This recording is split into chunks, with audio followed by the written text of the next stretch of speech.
తెలంగాణ ఉద్యమం కేవలం అభివృద్ధి కోసం కాదు, ఆత్మగౌరవం, స్వేచ్ఛ, సామాజిక న్యాయం కోసం జరిగింది. అచ్చా, నాకు ఇందరు మీడియా మిత్రులు ఉన్నారు, ఈడ సీనియర్లు ఉన్నారు. తెలంగాణ ఉద్యమంలో ఒక్కనాడు ప్రో తెలంగాణ స్టేట్మెంట్ అని ఇచ్చిండా? ఆ పోయినోడు గవర్నెన్స్ చక్కగా లేకుండే, విపరీతమైన కరప్షను, సరే పోయిండు.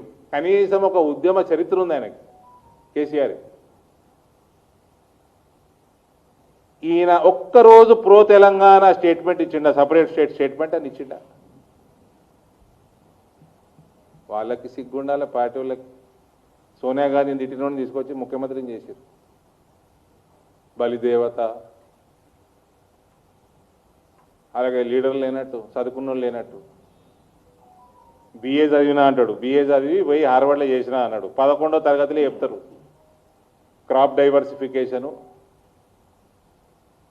ఇది బియ్యం డిమాండ్ పెరుగుతున్నది, ప్రపంచ స్థాయిలో ఎక్స్పోర్ట్లు ఏమేమి చేయొచ్చు, ఏ పంటలకి డిమాండ్ పెరుగుతున్నది, దేశం ఏం ఇంపోర్ట్ ఎక్కువ చేసుకుంటున్నది, సో మనం ఏం పండించాలా, ఈ రెండు బేస్ చేసుకొని ఒక సైంటిఫిక్ స్టడీ చేసినావా?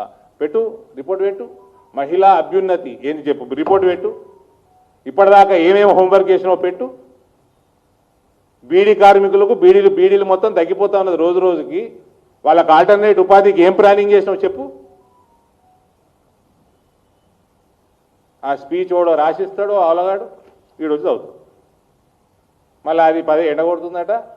10 పేజీలు చదివి ఏదో ఇంకా 5 పేజీలు పెండింగ్ పెట్టిపోయినట్టు. అంతేనా చెప్పు? కరెక్టా?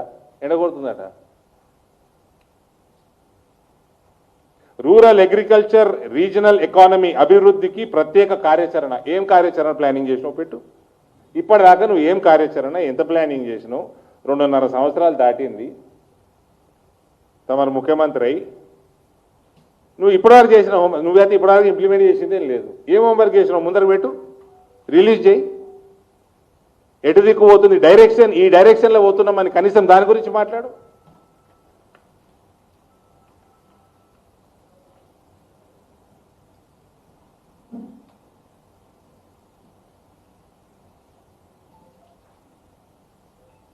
వరి, మొక్కజొన్న, పత్తి సాగు విస్తీర్ణత పెరుగుదల.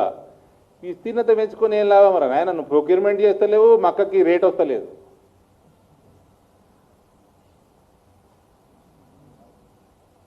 పశు సంపద, మత్స్య రంగాల్లో గణనీయ వృద్ధి. ఏం వృద్ధి చేసినావు? రిలీజ్ చేయి, డాక్యుమెంట్ రిలీజ్ చేయి.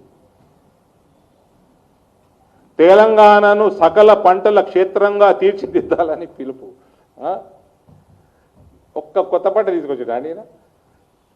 ఒక్కటి తెచ్చిండా? సకల పంటలట. ఎవడో రాసిస్తాడు, వచ్చి చదువుతాడు.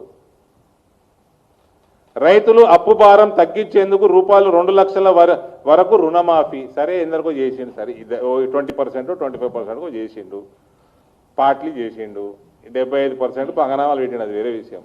నువ్వు ఏదైనా మార్కెట్ కనెక్టివిటీ పెంచినావా? ఫుడ్ ప్రాసెసింగ్ ఇండస్ట్రీ తెచ్చినావా? వాల్యూ యాడెడ్ సర్వీసెస్ తెచ్చినావా? నీ దేనికైనా రేట్లు పెంచినావా? కేంద్ర ప్రభుత్వం ఎంఎస్పీ ఇస్తున్నది, దానికంటే ఎక్కువ వచ్చేటట్టు నువ్వేమైనా చేసినావా? అసలు నీకు ఆలోచన ఉన్నదా? ఫ్యూచర్ సిటీ నీకు అసలు ఆలోచన ఉన్నదా? నేను బల్ల గుద్ది చెప్తా, 5,000 పసుపుది మేము 15,000 యావరేజ్గా అమ్ముతున్నాం ఇవాళ. ఒక ఎంపీగా కొద్ది గొప్ప చేసినానండి. నేనేం పెద్ద డబ్బా కొట్టుకుంటలేను, కొద్ది గొప్ప చేసినాము. ఇలా 15,000 యావరేజ్గా అమ్ముతున్నారు, 14,000 యావరేజ్గా అమ్ముతున్నారు. రాష్ట్ర ప్రభుత్వం ఏమని ఉందా? రాష్ట్ర ప్రభుత్వం తలుచుకొని ఆ పసుపు పంట మీద చిత్తశుద్ధి పెడితే 30,000 దాటుతుంది వితిన్ 3 to 4 years కష్టపడితే. అన్ని కేంద్ర ప్రభుత్వమే చేయగలదు.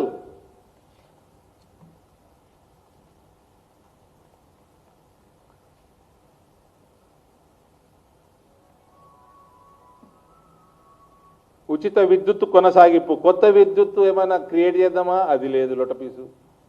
కొనుక్కరావాలి, కొనేటప్పుడు పైసలు లెక్క మాట్లాడుకోవాలి, కమిషన్లు మింగాలి, ఉచితంగా ఇస్తున్నామని చెప్పుకోవాలి. ఆ ఉచితంగా ఎప్పటి నుంచో ఇస్తున్నారు, ఇవి నువ్వేది ఇచ్చేది వ్యవసాయానికి? సౌరశక్తి పంపు సెట్లు ద్వారా రైతులకు అదనపు ఆదాయ అవకాశాలు, ఇది కూడా సెంట్రల్ పాలసీ. సోలార్ ఎనర్జీ 1 కోటి మంది మహిళలను కోటీశ్వరులు చేయాలన్న లక్ష్యం. సార్ ఇప్పుడు మాట్లాడుతున్నా కదా, ఇప్పుడు సాయంత్రం వరకు రిలీజ్ చేయమన్నారు. 1 కోటి మంది మహిళలని కోటీశ్వరులను ఎట్లా చేస్తాడు? చేయమని రిలీజ్ చేయమన్నారు. ఏం ప్లానింగ్ చేసి ఇప్పటిదాకా? 1 పీస్ ప్లానింగ్ చేసి నేను